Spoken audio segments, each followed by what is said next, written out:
we're the tax panel, so of course we always bring little graphics, to illustrate all of these, complex tax issues, especially considering, that we have, cross-border tax implications in both sides of the border, Mexico and the U.S. So I'm very happy to be here, and I'm, very happy and very excited to join, this amazing panel. We have experts in both Mexico, the U.S., right? And you have literally U.S. experts from all the United States. We have, Josh all the way from California, and we have Justin from here in Texas, in Houston. So the panel today, we're going to be discussing a lot of the implications for tax purposes for setting up a manufacturing facility in Mexico. Of course, this is going to create some tax implications on the Mexican side, but also it has some tax implications in the US side. So whenever a client approaches you and tells you, inquires about what will be the potential tax implications, it's very relevant to at least provide, a brief overview of this without getting into, of course, all the details, because it can get very complex very quickly. I'm going to introduce my fellow panelists. I'm going to be the moderator. And I'm going to start, with Felipe Mendoza. Felipe, as you can see here, he's an expert in maquiladora, an expert in setting manufacturing entities in Mexico. He has more than 20 years of experience in this area. And he's a partner at EC Rubio and the co-chair of the tax and trade practice over there. So whenever you have a question on the tax side for any of these structures, I would say that Felipe is the guy to go. Now on my right hand, I have Justin. Justin, let me see. Well, it's Josh. I'm going to go with Justin. Justin is a partner at Forvis. And Forvis, for all of those of you, is the 10th largest accounting firm in the U.S. Right? It is a result of a merger of BKD, and I don't remember the name of the other firm, but Forvis is one of the big players in the accounting side. And Justin is an expert on international tax matters on mostly cross-border. He has a lot of expertise in all of the areas that you want to mention on the U.S. side. You will need some planning for foreign tax rate. Justin has the expertise. You need some planning for GILTI. Justin has the expertise. So it's great to have you, Justin, with us. Thank you very much. And he drove all the way from Houston today. So thank you very much for joining us. On my left side now, I have all the way from California, from San Diego, we have Josh Maxwell. And let me put Josh's CV here. So Josh is an expert in also international tax. He deals with a lot of international compliance, right? So remember, on the U.S. side, you don't only have to pay taxes, right? But you also have to report and file all the reporting obligations in the U.S. So that is extremely relevant. Josh knows all the forms available, and he knows how to fix those non-compliance.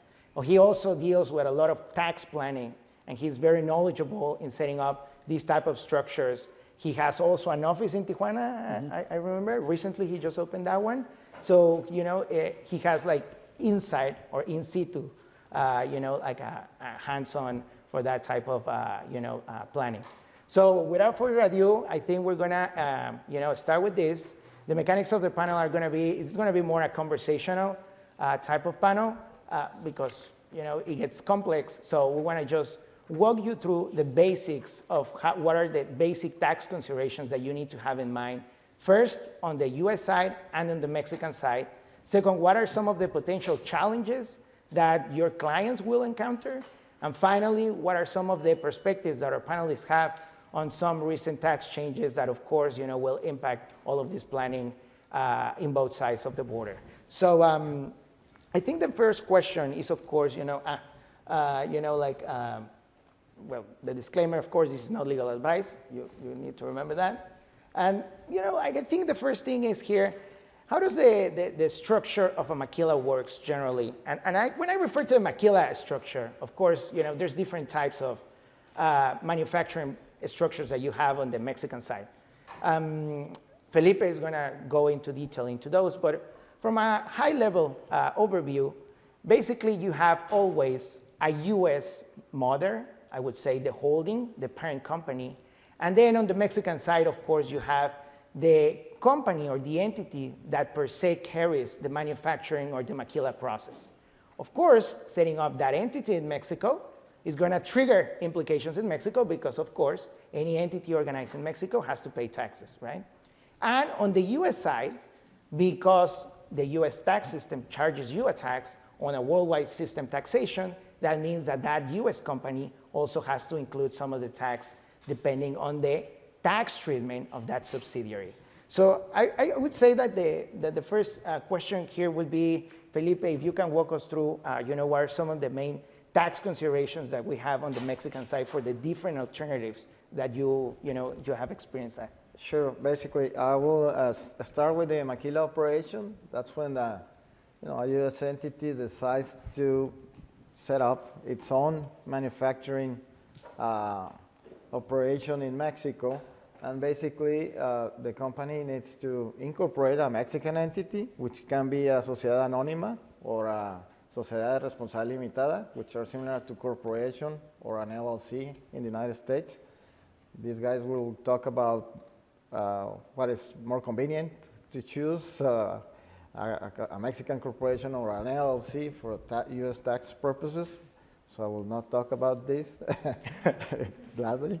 And once the Mexican entity is incorporated, basically it shall apply and obtain what we call an industrial IMEX program, which is also known as Maquiladora program, and a VAT certification, which enables to receive a tax credit for all equal to the value-added tax that is payable upon the temporary importation of the goods into Mexico. So once the company is set up with all these permits, among others, then the U.S. entity will send all the machinery and equipment and the raw materials to the Mexican entity. So the Mexican entity transforms them or carry out a repair or assembly process. Once the finished good is completed, the finished good must be exported from Mexico. 100% of its production of the maquiladora must be exported. And then the U.S. entity can sell them in the U.S. or any other place in the world to its customers. And there is a caveat when the U.S. entity can sell products in Mexico and deliver those in Mexico, provided that the sale is made to the U.S. entity, or it can also be sold to a Mexican entity, which also has a maquiladora program.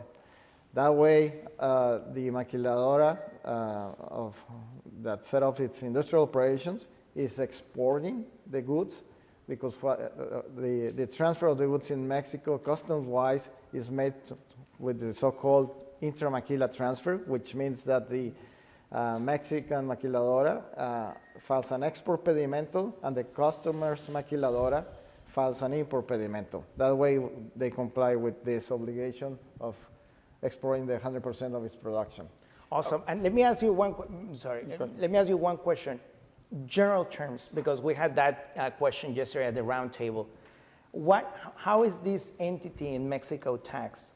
What is the amount of tax that it pays? I know there's like a safe harbor. I don't know what is that. Yeah. If you can explain to us that. Yeah, basically, the Mexican entity must calculate and pay its taxable income according to the safe harbor rule, which means that the taxable income of the maquiladora will be the higher of 6.9% of total assets used in the maquila operation, machinery and equipment, inventories, or 6.5% of its costs and expenses. Okay, perfect. So now you were mentioning, of course, about like the tax implications on the U.S. side, and you mentioned that, it makes a difference between if someone chooses a SDRL against, or if you compare it against SA-DCB. Yeah. What would be, and I'm going to start with Josh on that one.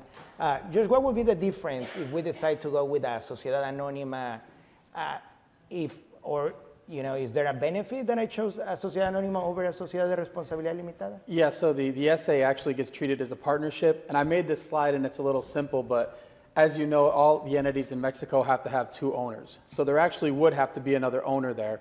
So you could take basically any entity except for an SA and do a check-the-box election as long as you had the proper setup on the U.S. side to make it a pass-through entity if you wanted to. Otherwise, the SA will give you a pass-through entity from the beginning, even if you have multiple owners. Pretty much every other type of entity you look at would be treated as a corporation on the U.S. side. Okay, that's good. So Justin, what is the implication if I choose, for example, a corporation or a partnership, as Josh was mentioning? Do I get a credit? And this was a question that we had also at the roundtable. Do we have a question of, I pay taxes at 6.9 or the 6.5. Can I credit those taxes here in the U.S.? Does it make a difference between the corp or the partnership? Yeah, so generally speaking, to the extent you are paying income tax in Mexico under either structure, we ought to expect some degree of creditability in the United States. But the mechanics of computing the allowable foreign tax credit in the United States would be quite different under either scenario. If we're dealing with a Mexican entity that is fiscally transparent from a United States tax point of view, then any of the profits in Mexico would flow through and be immediately subject to taxation on the U.S. owner's United States income tax return. Okay. Similarly, any income tax paid in Mexico would similarly flow through and presumably ought to be available as a creditable foreign tax when the U.S. owner determines its U.S. income tax liability. So arguably, you are not paying any more than your U.S. tax on that income that's taxed by both jurisdictions. Now that's in the case of a fiscally transparent entity. If we're dealing with an entity that's not fiscally transparent, then we introduce an entirely different income tax regime from a United States point of view. When dealing with an entity that's taxed as a corporation from a U.S. point of view, generally speaking, the U.S. shareholder ought not to pay U.S. tax on those non-U.S. earnings unless there is a tax regime, an anti-deferral tax regime that is triggered, which may require the U.S. shareholder to include some of those non-U.S. earnings in its U.S. tax base. The one that most of us talk about right now is the Global Intangible Low Taxed Income Regime, or GILTI as we refer to it for short. And under the GILTI regime, generally speaking, some portion of the non-U.S. earnings are includable in the U.S. shareholders' tax base. But then to the extent that the Mexican enterprise that's taxable as a corporation in this instance incurs Mexican tax, a portion of that Mexican tax is effectively deemed paid back to the U.S. shareholder and then becomes available presumably as a creditable foreign tax. One other big difference that I would comment on: when we're dealing with this GILTI regime, there's a haircut on the foreign tax credit. So presumably, you're not able to take the full benefit of the foreign tax paid in Mexico. You've got to haircut that down to 80%, one. And two, you're only able to claim a credit for current year taxes paid. So if you can't fully utilize your credit in this GILTI regime, then it's gone. No carry back, no carry forward. Unlike in, say, that transparent situation where the taxes flow through, well, if you're not able to maximize your credit in that particular year, you could assess whether or not it makes sense to carry back the credit or carry it forward. Yeah, that's very interesting. And if you can see in the little figures that we have here, precisely one shows treated as a corporation. That is precisely on this side, option one. And that is when you get all these taxes, not only you pay the income tax, right, as Justin was mentioning, but you also are subject to this GILTI tax, which is the shareholder of that entity that is subject to this regime. But on the other side, as Josh was mentioning, we have this partnership. And on what Justin just commented, the income flows through directly whatever the maquiladora, the income, it accrues, it gets taxed directly by the owner. So we prepare also a small calculation here. I have a comment on the credit. Yeah. Go ahead. I wanted to make one comment on the credit because we get this question a lot. I Yes. mentioned it last night. It's not part of our tax treaty either. So I know we're talking about Mexico now, but the credits are actually in the code. So even if you're doing business with a non-credit or a non-treaty country, you still get the foreign tax credit on that. No, that is relevant. Sorry for that. I missed that point because, the question is, whatever tax, the amount of tax that Felipe was mentioning, do I get the full credit of that? Is that because of the tax treaty? The tax treaty doesn't mention that. So. And also the maquiladora structure is purely a Mexican thing. Everything that he talked about is on the Mexican side. When we're doing our analysis of foreign tax credits, sometimes I've gone through and done analysis and at the end said, oh, and you're a maquiladora. It doesn't make any effect on our analysis of credits, guilty, or any of this. Guilty applies to every type of entity in every country in the world. Same with the foreign tax credits. Excellent. You wanted to add something to this? No, I completely agree. Yeah. Perfect. I would only just also add that Treasury has issued some new foreign tax credit regulations which may limit a U.S. shareholder's ability to claim a foreign tax credit for non-U.S. taxes paid. Now, Treasury or IRS has subsequently provided some relief to U.S. taxpayers in that regard and is allowing taxpayers for, I believe it's this year and next year, to choose not to apply various provisions of these new regulations, which can really affect in an unfavorable way a U.S. person's ability to claim a credit. Think non-treaty countries, though, in large part. So Argentina, for example, and other Latin American countries with whom the United States does not have a comprehensive income tax treaty. That is extremely relevant point. Yesterday, and adding to what Josh was mentioning, there was a discussion about the foreign tax credit, right? Can I get the credit? And generally, it is a given that you get a credit in the U.S. for whatever amount of tax we paid in Mexico. But then considering this new rule, it's called the attribution rule, right? General, traditional credits that we could take on foreign taxes paid no longer qualify because of this new requirement. So we're not going to get into the weeds of that, but the conclusion that we reached out at the roundtable yesterday was it is on a case-by-case scenario. So whenever you have or you're approached by any of these clients asking, hey, I get a credit so I don't pay double tax, right, in the US and Mexico, the answer would be, well, it depends. Typical, like legal answer, but it depends, and we will have to conduct an analysis, of course, on that specific credit. Yeah, and I would also add to that, it depends is a great way to respond, but one of the things that I oftentimes see people overlook is the United States foreign tax credit, generally speaking, is the lesser of the foreign tax you actually pay or the United States tax that you pay on the income which is subject to tax in both jurisdictions. And there's a very specific and detailed process through which you go about determining the amount of income that's double taxed. It's not just as simple as saying, oh, I had a product sale in Mexico that's subject to tax in both countries. Well, you also have to allocate and apportion certain deductions and expenses to that.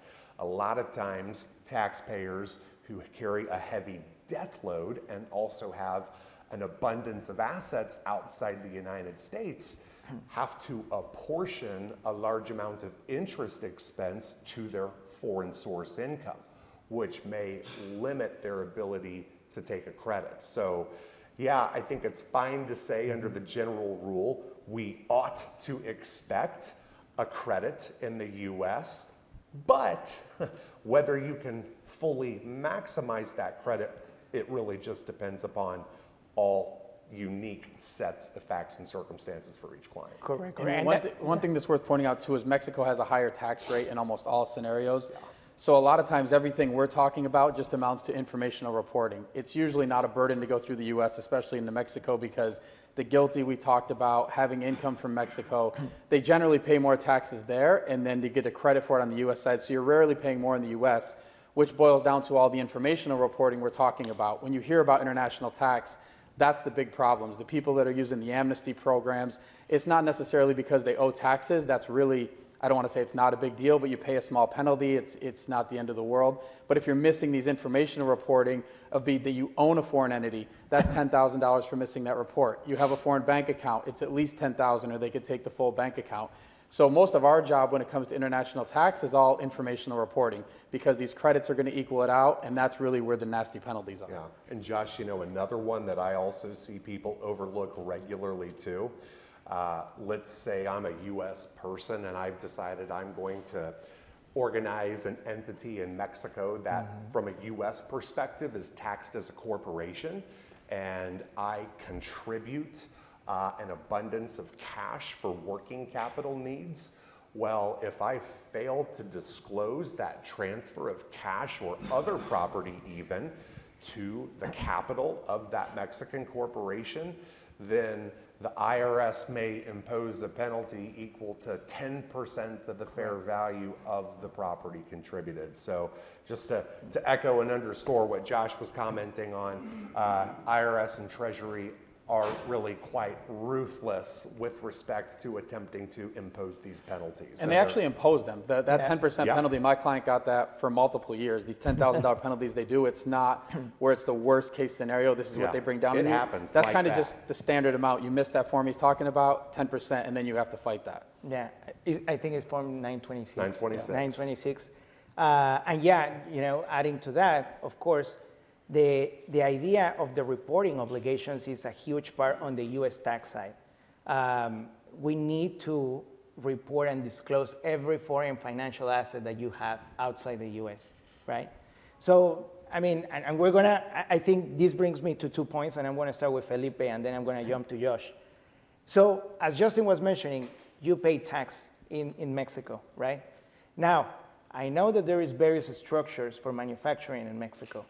Does the amount of tax varies according to these different structures, or no? Structure, so talking about the type of contract that you have? Correct. For example, a maquiladora versus a shelter. You can establish your own maquiladora with your own Mexican subsidiary. You have to be a related party between the U.S. and the Mexican entity to have these benefits of safe harbor, no PE for the foreign entity. The second option will be to establish a shelter operation in Mexico, which is very similar to the maquila, because the U.S. entity sends the raw materials and the machinery and equipment to the shelter contractor. The only difference is that the shelter contractor is an independent party. But as of the tax reform of 2020, the foreign entity must pay taxes in Mexico according to the safe harbor rule. If you pay taxes in Mexico with the safe harbor rule, then no PE is created for the foreign entity in Mexico. Okay. And last is you can also structure the operation as a toll manufacturing agreement, in which basically the U.S. entity is the owner of the inventories and the Mexican entity is the owner of the machinery and equipment.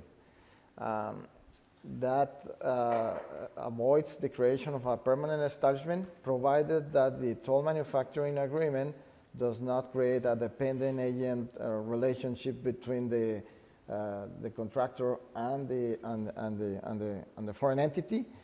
And the difference is that the toll manufacturing agreement can be a related party with a related party or with an independent party. Okay. Shelter should be independent. Maquila should be a related party structure. Which brings me to the other question. So if you engage in transactions with related parties, of course, there's going to be some risk for transfer pricing. Yeah, in the toll manufacturing, if the two entities are related, the consideration should be supported by the transfer pricing study. Basically. Okay. It's good to hear that because my clients always say, well, SAT doesn't care. We don't have to worry about transfer pricing because they're trying to shift to the U.S.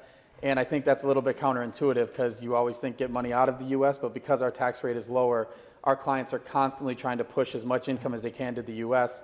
And then I tell them, you need to look at transfer pricing over there. And they always tell me, don't worry about it, don't worry about it. SAT doesn't care. And I say, I think they do care. It's not my job because on the U.S. side, the IRS is obviously going to be happy with that. But I think what he's saying is really important that SAT could get upset about it and you need to have transfer pricing. So Felipe, you want to mention about, so we generally use in Mexico the safe harbor, but you want to mention about that there's no longer the option to get the APA? Oh yeah, there was a repeal 2 years ago of a possibility to obtain an advance price agreement with the Mexican government, which basically is a transfer pricing study approved by the Mexican government. But the Mexican government realized that the percentage, the cost plus percentage of the APAs was lower than the safe harbor. So they decided to eliminate the APAs and just keep the safe harbor, which is against the OECD principles and recommendations, but they want to collect money. So there's basically no way to obtain certainty for a number of years through the APA no more. Let me tell you something. There is a grandfather right in the reform that was made in 2020.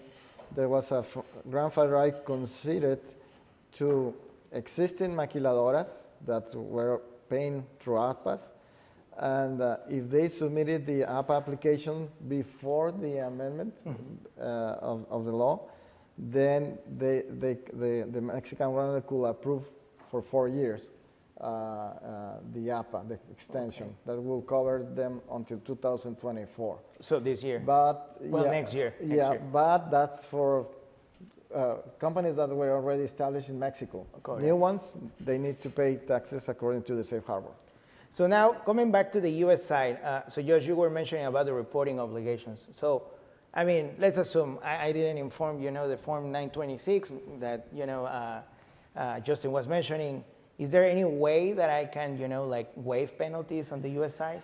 We still have some amnesty programs available. The OVDP is closed, but there is still the Streamline program that's available underneath that. And depending on where you spend more of your time between Mexico or the U.S., you may be able to come forward and not have any penalties. If somebody qualifies for the Streamline program, when I'm making these presentations in Asia or Mexico, I say it's the one thing we kind of sell or push. Most of the time you need our help, but if somebody qualifies for one of these Streamline programs, they absolutely need to take advantage of it.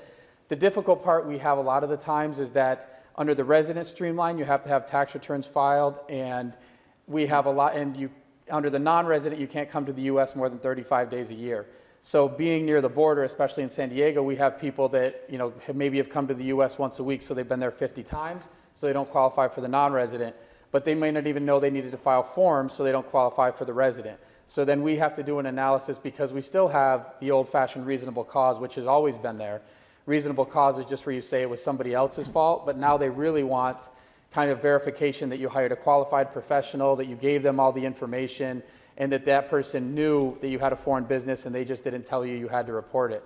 So then you kind of have to look at all of those programs and see which one is the best option.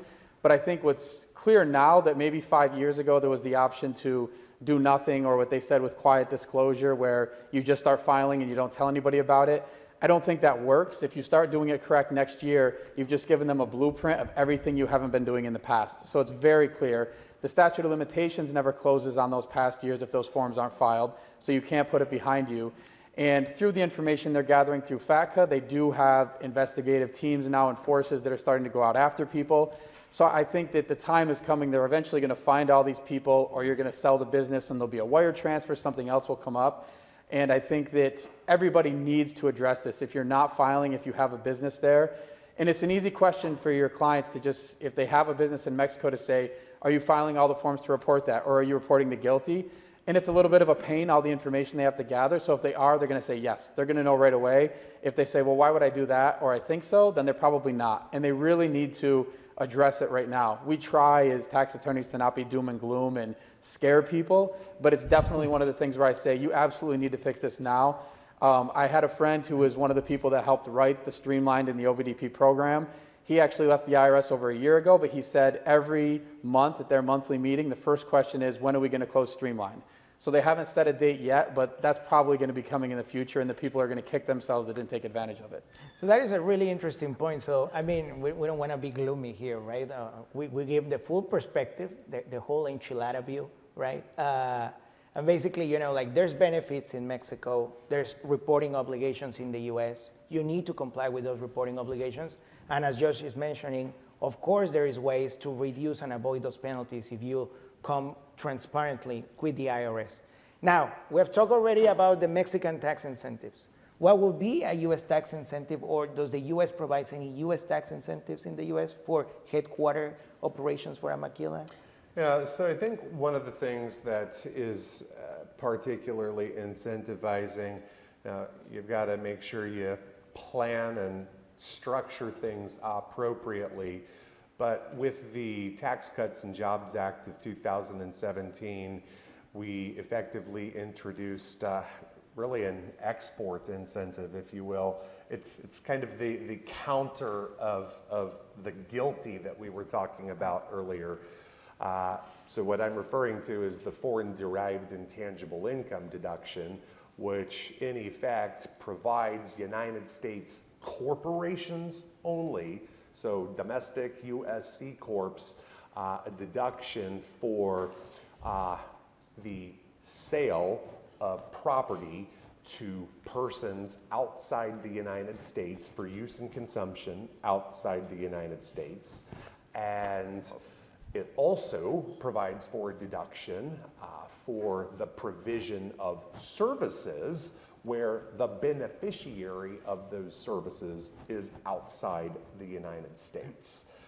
Again, however, that is only available to a United States C corporation. It's not available to an S corporation or an individual. But if I'm a C corporation that happens to be a member of a partnership, and that partnership has this foreign derived intangible income that would otherwise be eligible for this special deduction, I, as the domestic C corporation partner, may be entitled to a deduction as a result of being a member in this partnership. I would also want to comment that foreign branch activities or activities of a branch outside the United States do not provide for foreign derived intangible income for which this deduction may be available. So that's very important. You can't have an entity that's a non-US entity that's fiscally transparent that constitutes a foreign branch that contributes meaningfully to the derivation of the income, right? That would get kicked out and would not be eligible. I would also add that obviously, and Josh mentioned this earlier, the U.S. tax rate is a fair amount lower than what we ought to expect. What is the current corporate tax rate in the U.S.? The current rate is 21%. The highest marginal rate for individuals is 37%. And for passive investors in a transparent entity, they might also be subject to an additional net investment income tax on flow-through income. So individuals can get quite high. Got it. So it sounds, I mean, summarizing, so it sounds like we have tax incentives then in the US side. That FDII, the foreign derived intangible income, is, I would say, one of the greatest, you know, like huge hits of this reform. Yeah. So we have not only, you know, like when the client approaches you, again, we have Mexican tax incentives, we have US tax incentives. If they fail to report or disclose properly all these, you know, reporting transactions, we have all these compliance programs. So I think, you know, you have the best of both worlds in this area. And you know, I would just also add and just draw the audience attention to the slide that we have up here. And I presume we probably pass out the slides at some point, or they're made available. Yeah, here, yeah, we will. Yeah. We were talking about different entity types, right? The Sociedad Anónima or using a limitada. Entity type makes a really big difference in the United States because we've got the ability to elect to treat different entity types in different ways.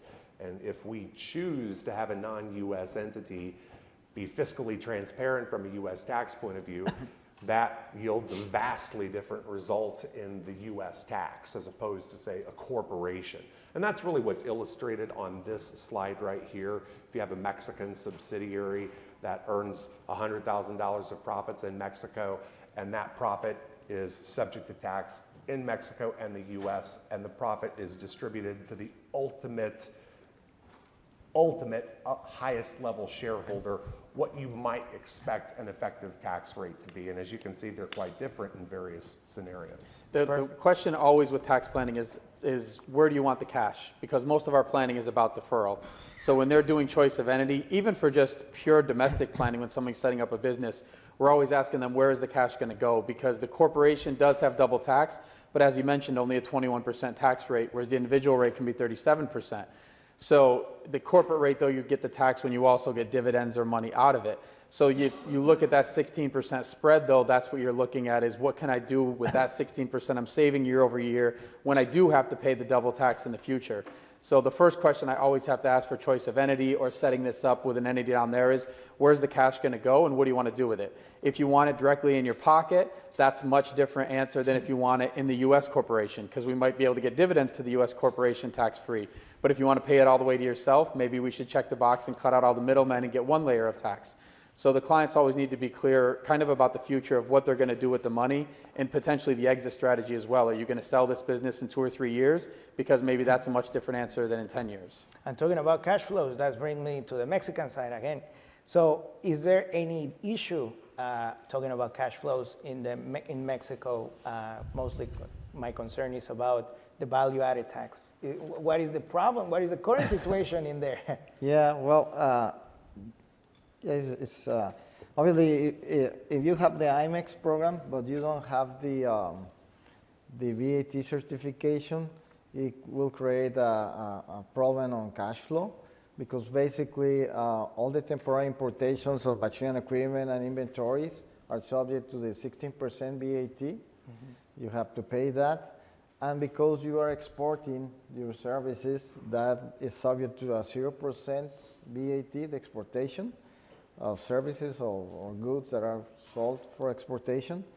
So at the end of the day, the Mexican taxpayer or the maquiladora will have to compare the VAT that it paid against the VAT that it collects, and it will result in a favorable balance because its sales are at 0%, and all the VAT that pays for the importation of the goods, contracting services in Mexico, that generates a federal VAT.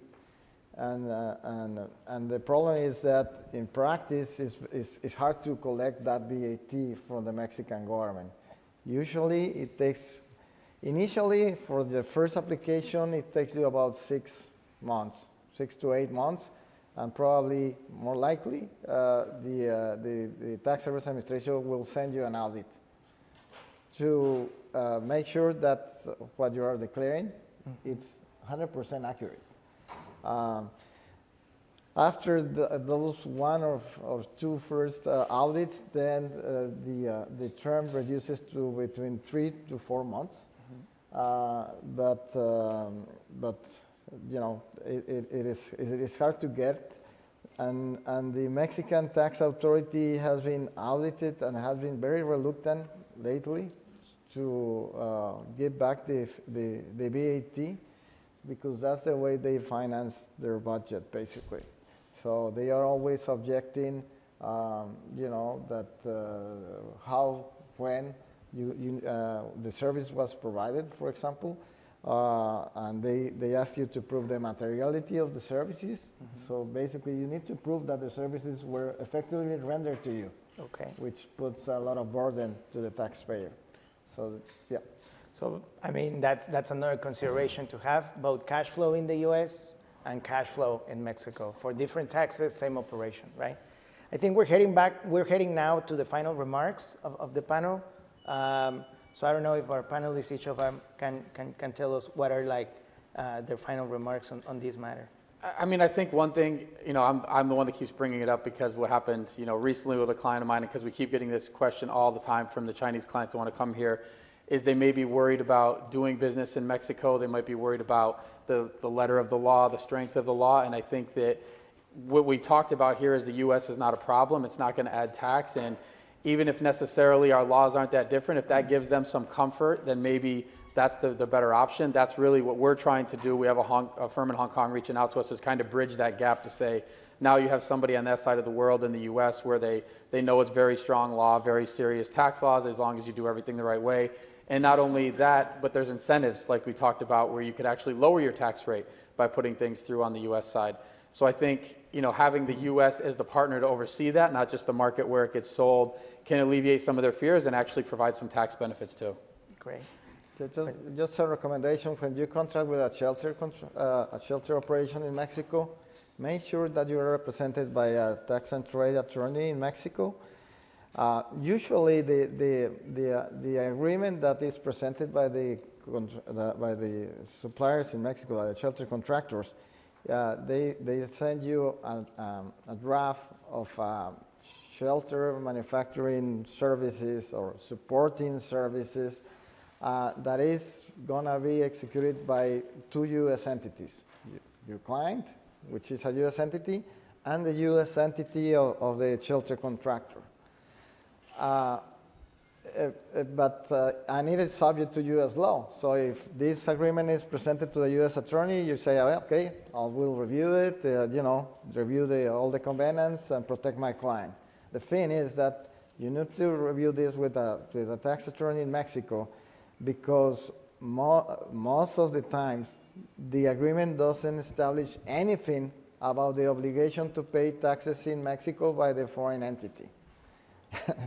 So if that is the case, then you will have a shelter operation, but you will not be paying taxes in Mexico. You will have a PE in Mexico, and Hacienda could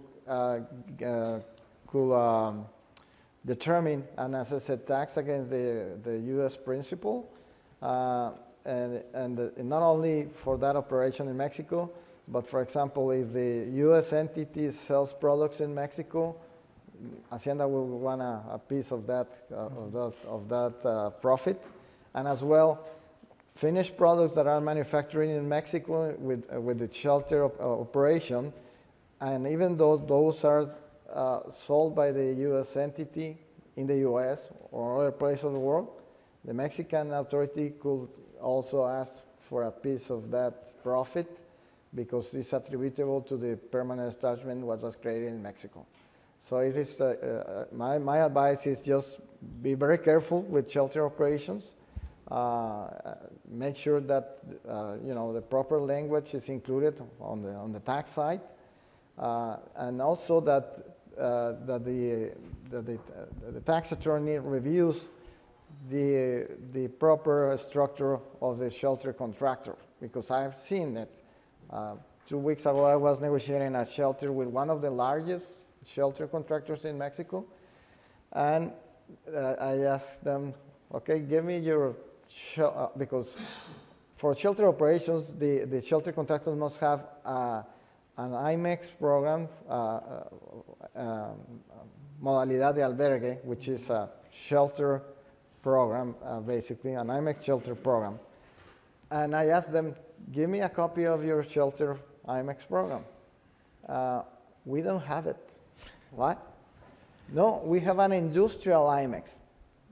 Okay, so how you are a shelter and you have an IMEX?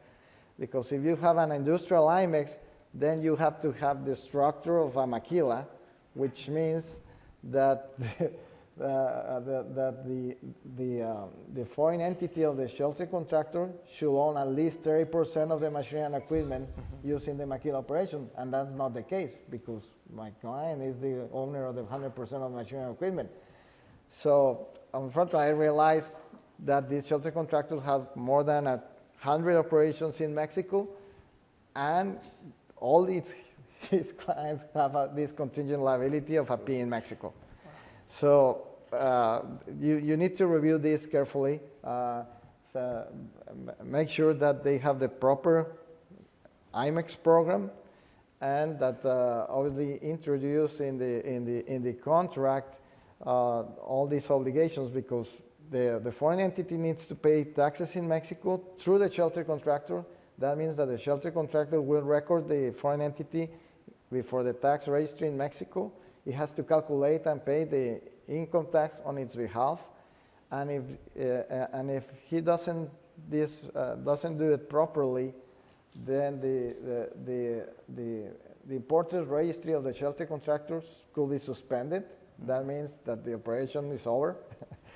Or that if these calculations and payments are not done properly, that creates a PE for a foreign entity. Got it. So there's a lot of language that needs to be introduced in those agreements, because they simply don't have anything. So hire an attorney. That's the conclusion in there. Yeah. And Justin, To just Mexico. with you, what are your final remarks? Sure, and Felipe just alluded to this a moment ago when talking about the Hacienda expecting to see an allocation of profit attributable to a permanent establishment. And I think that just underscores the importance and need for maintaining contemporaneous transfer pricing documentation. Even if we think it might not matter in one jurisdiction, it very well may matter in another jurisdiction. And the IRS, at least in the United States, requires that all taxpayers who are participating in controlled transactions with related parties maintain contemporaneous transfer pricing documentation each year to evidence that those controlled transactions meet the arm's length standard. We have a lot of flexibility in what we're able to do with controlled transactions, and the SAP and the IRS are each exceptionally concerned that taxpayers are improperly utilizing controlled transactions to erode the profit base in a particular jurisdiction. So having that documentation is really, it's like your insurance. You wouldn't go out and get in your car without driving with insurance, right? If you have an unfavorable or positive adjustment to your U.S. income tax liability as a result of the transfer pricing adjustment, the tax can really be quite, or the penalty hardened can really be quite punitive, perhaps as even high as 50% of the blanket tax. So that just underscores the importance of making sure you've documented your transfer pricing policies of your business and your practice.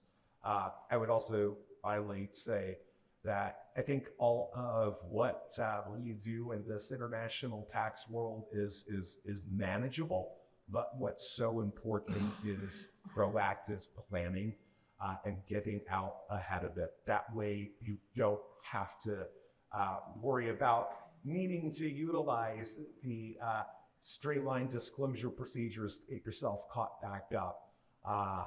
Having those transparent and regular conversations with your clients about what they're intending to do when they're leaving your home country is just so important, because as long as we're in front of it, I'm very confident that we could ordinarily plan for most contingencies. Perfect. Great.